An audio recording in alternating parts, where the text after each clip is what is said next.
Commander, something you need? How's the Normandy performing? Is she everything they said she'd be?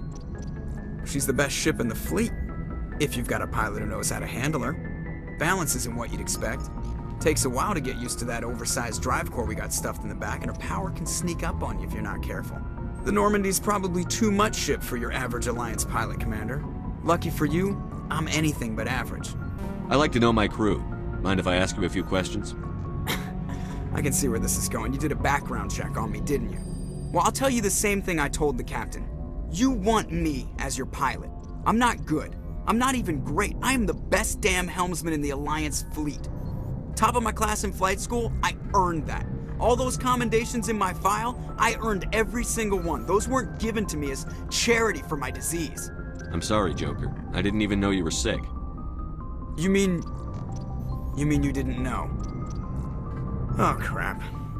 Okay, I've got Vrolik syndrome, brittle bone disease. The bones in my legs never develop properly. They're basically hollow, too much force and they'll shatter.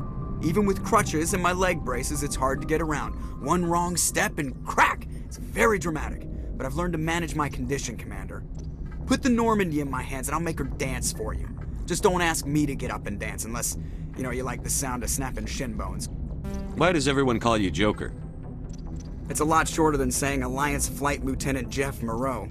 Plus, I love to make little children laugh. You're dodging the question. Look, I didn't pick the name. One of the instructors in flight school used to bug me about never smiling. She started calling me Joker, and it stuck. Why didn't you ever smile? Hey, I worked my ass off in flight school, Commander.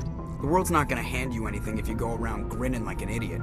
By the end of the year, I was the best pilot in the academy, even better than the instructors, and everybody knew it. They'd all got their asses kicked by the sickly kid with the creaky little legs. One guess who was smiling at graduation? I need to know more about this Vrolik syndrome if I'm putting my ship in your hands. Yeah, of course you do. It's an extremely rare condition. Nobody knows exactly what causes it. Genetic, maybe. It's treatable, but there's no cure. They classify my case as moderate to severe. I was born with over a dozen fractures, hip, thighs, ankles. My bones were already breaking in the womb. 100 years ago, I wouldn't have survived past my first year. Lucky for me, modern medical science has turned me into a productive member of society. You're not gonna break a bone trying to fly the ship, are you? I don't fly with my feet, Commander, so I'm fine as long as I'm in this chair. I gotta be real careful when I get up to take a piss, though. I can do my job as well as anyone on the ship. Better, actually. So don't worry. I have to go. All right, see ya.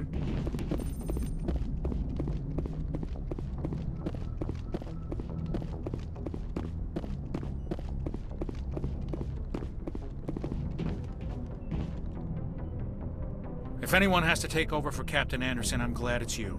I'm not sure about having non-humans on our ship, though. We're all on the same team here, Presley. With all due respect, sir, that's what they said about Nihilus. Look how that turned out. I'm in charge here, Presley. I decide if we have non-humans on this vessel. Yes, sir. Understood, sir.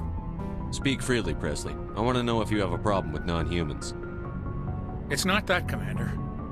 Humanity has always handled its own problems. Saren attacked one of our colonies. We should be the ones to stop him. We don't need their help. Some people think asking for help is a sign of weakness. That's just being stupid and stubborn. No matter how strong you are, allies can make you stronger.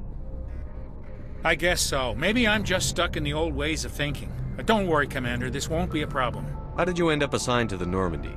I signed up with the Alliance as a navigator right out of school, following in my grandfather's footsteps, I guess. My first posting was on the Agincourt. We were at Elysium during the Skillian Blitz.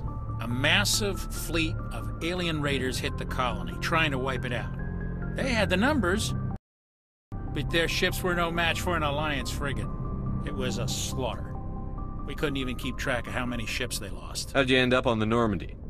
I got my officer's commission after Elysium. Must have made an impression on the right people.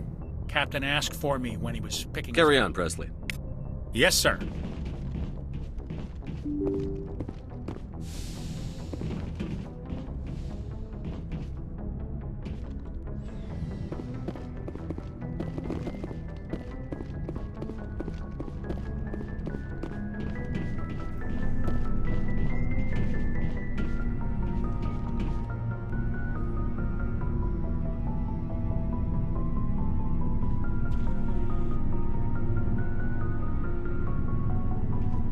Anything you need, Commander?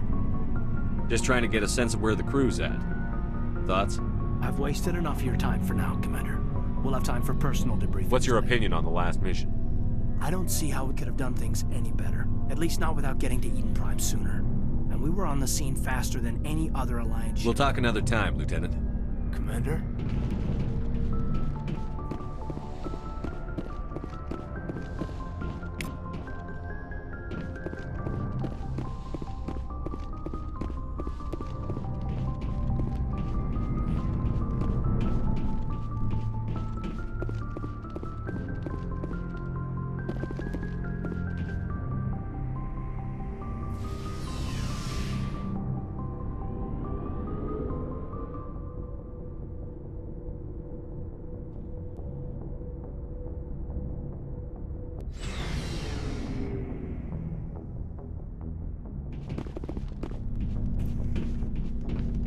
Thanks for bringing me on board, Commander.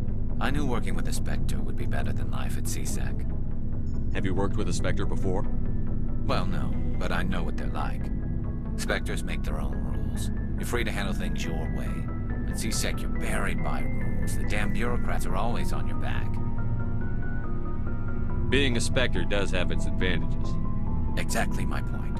If I'm trying to take down a suspect, it shouldn't matter how I do it, as long as I do it.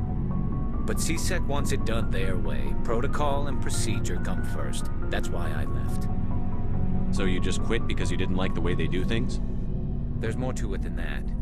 It didn't start out bad, but as I rose in ranks, I got saddled with more and more red tape. CSEC's handling of Theron was typical. I just couldn't take it anymore. I hate leaving. I hope you made the right choice. I'd hate for you to regret it later. Well, that's sort of why I teamed up with you. It's a chance for me to get off the Citadel, see how things are done outside CSEC. Either way, I plan to make the most of this. And without CSEC headquarters looking over my shoulder, well, maybe I can get the job done my way for a change. As long as you do your job well, you're free to go about your business as you see fit. Thank you, Commander. Commander, good to see you. Commander? What's your opinion on the last mission? Kinda wish you'd got there sooner, Commander. No offense, I appreciate the rescue. I just wish... You wish we'd been able to save the rest of your unit? Yes, sir. If I had been more alert, we wouldn't have been cut down by an ambush. The Geth are perfect ambushers. They don't move, they don't make noise, they don't even breathe. Sir, they have flashlight heads. I'll make sure it doesn't happen again. Do you have a few minutes to talk one-on-one? I'm sorry, Commander. I need to get my duty squared away. I wouldn't mind talking more later, though. Dismissed, Chief. Sir. Nice ship you've got, Shepard. What can I do for you? What's your story, Rex? There's no story. Go ask the Quarian if you want stories. You Krogan lived for centuries. Don't tell me you haven't had a few interesting adventures. Well, there was this one time the Turians almost wiped out our entire race. That was fun. They tried the same with us, but we fought them off. It's not the same. It seems pretty much the same to me. So your people were infected with a genetic mutation? An infection that makes only a few in 1,000 children survive birth? And I suppose it's destroying your entire species? I suppose it isn't all the same. I don't expect you to understand, but don't compare humanity's fate with the Krogan. I was just making conversation. I wasn't trying to upset you. Your ignorance doesn't upset me, Shepard. As for the Krogan, I gave up on them long ago. The genophage infected us, but it's not what's killing us. Are your people really dying? We're sure not getting any stronger. We're too spread out. None of us are interested in staying in our own system. Lots of species have left their homes and prospered. But they go to colonize new worlds. We're not settlers. We're warriors. We want to fight. So we leave. Hire ourselves out. And most of us never go back. What can you tell me about the genophage? Ask the Solarians if you want details. They made it. All I know, it makes breeding nearly impossible. Thousands die in stillbirth, and most never get that far. Every Krogan is infected, every one. And no one's rushing to find a cure. Why don't the Krogan try to find a cure? When was the last time you saw a Krogan scientist? You ask a Krogan, would he rather find a cure for the genophage or fight for credits? He'll choose fighting every time. It's just who we are, Shepard. I can't change that. Nobody can. So long, Rex. Shepard.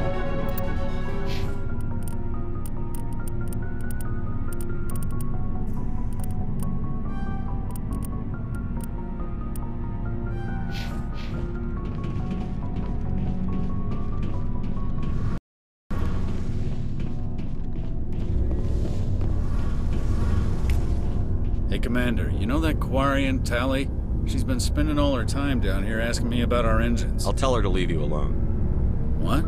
No, she's amazing. I wish my guys were half as smart as she is. Give her a month on board and she'll know more about our engines than I do. She's got a real knack for technology, that one. I can see why you wanted her to come along. I figured she'd be a real asset to the team. You got an eye for Tally, Commander, but I'm guessing that's not why you came down here. Fill me in on the IES stealth systems. How does it work exactly?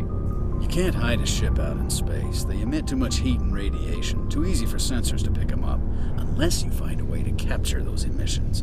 So our stealth systems trap the energy we give off in storage sinks built into the ship itself. No emissions to give away our location. Eventually the sinks have to be vented. More than a few hours silent running and they overheat. Cook us inside our own hull. There's no way for anyone to detect us? A visual scan can still pick us up. Anyone looking out a window can see us plain as day. But you have to be pretty close to get an actual visual out in space. Most vessels rely on scanners. As long as the stealth systems are engaged, they can't see us.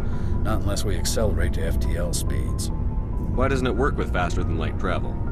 Cranking up to FTL blue shifts our emissions, pushes them into frequencies too high to capture in the sinks. As soon as we make the jump, it's like setting off a flare. Sensors can pick up our location whenever we enter or exit FTL flight, but for short-range missions, our stealth systems are amazing, and we've got the only one. I want to know more about the Normandy. She's the best ship I've ever served on, probably the fastest vessel ever designed, and she's the only one using the new Tantalus drive core. What's so special about the Tantalus drive core? Proportionally, it's about twice the size of any other vessel. Not only are we faster, but we can run at FTL speeds longer before we have to discharge the core. Where else have you served, Adams? If you name a class of Alliance ship, I've probably served on it. Everything from dreadnoughts and carriers right down to frigates like the Normandy. My last assignment was on the Tokyo, only a cruiser, but she was a good ship. Couldn't hold a candle to the Normandy, though. Carry on, Adams. Aye, aye, Commander. Your ship's amazing, Shepard. I've never seen a drive core like this before. I can't believe you were able to fit it into a ship this small. I'm starting to understand why you humans have been so successful. I had no idea Alliance vessels were so advanced. The Normandy's a prototype. Cutting-edge technology. A month ago, I was patching a makeshift fuel line into a converted tug ship in the flotilla. Now, I'm sitting on board one of the most advanced vessels in Citadel space. I have to thank you again for bringing me along. Traveling on a vessel like this is a dream come true for me. I had no idea you found ship technology so interesting. It comes with being a Quarian. The migrant fleet is the key to the survival of my people. Ships are our most valuable resource. But we don't have anything like this. We make do with cast-offs and second-hand equipment. We just try to keep them running for as long as we can. Some of the fleet's larger vessels date all the way back to our original flight from the Geth. I can't believe your fleet's still using ships that are 3 centuries old.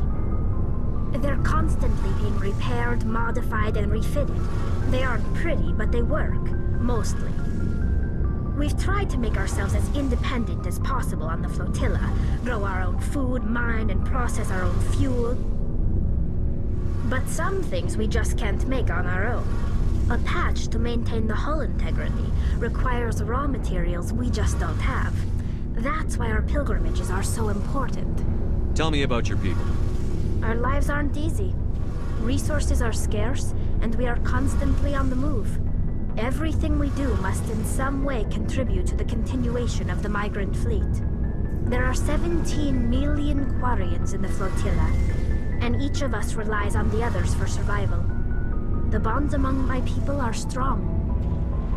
Unfortunately, we have had to surrender many of the freedoms and civil liberties other species take for granted. What kind of freedoms? Well, it's illegal for parents to have more than one child. If our population grows too much, it would strain our resources to their breaking point. Of course, we also can't allow our numbers to become too few. If our population is in decline, the rule against single births is temporarily repealed.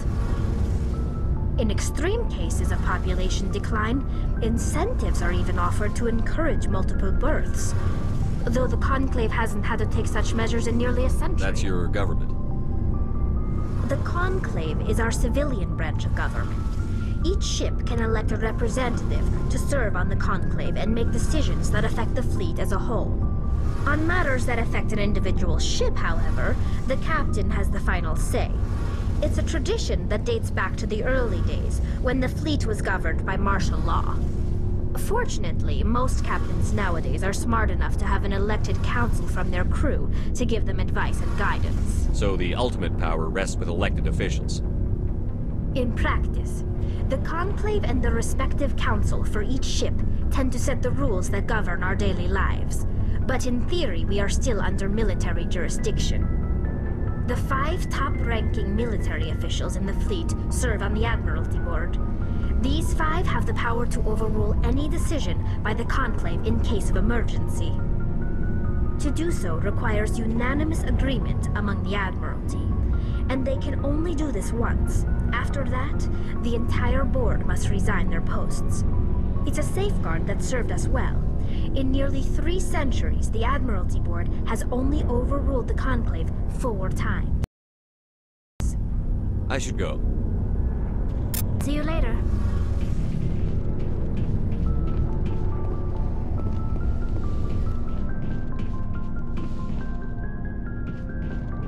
Hey, Commander. Looking for some extra supplies before you head out? What have you got? Whatever you want. Armor, weapons, mods. It's not standard Alliance issue, but that's not necessarily a bad thing. Well, as long as you don't mind paying for it. Why should I pay you for my weapons and armor? My stuff doesn't come from the Alliance. I have to purchase it myself, and it's not cheap. Hell, the licenses alone have set me back more than I'd like. But no licenses, no goods. Without the goods, I'm out of a job. Not right now, thanks. No problem. Keep checking back.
Commander, I'm picking up a signal from the planet.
Commander, I'm picking up some strange readings.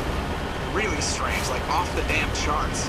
It looks like it's coming from an underground complex a few clicks away from the drop zone.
Only a fool punches a gnat back in the mouth.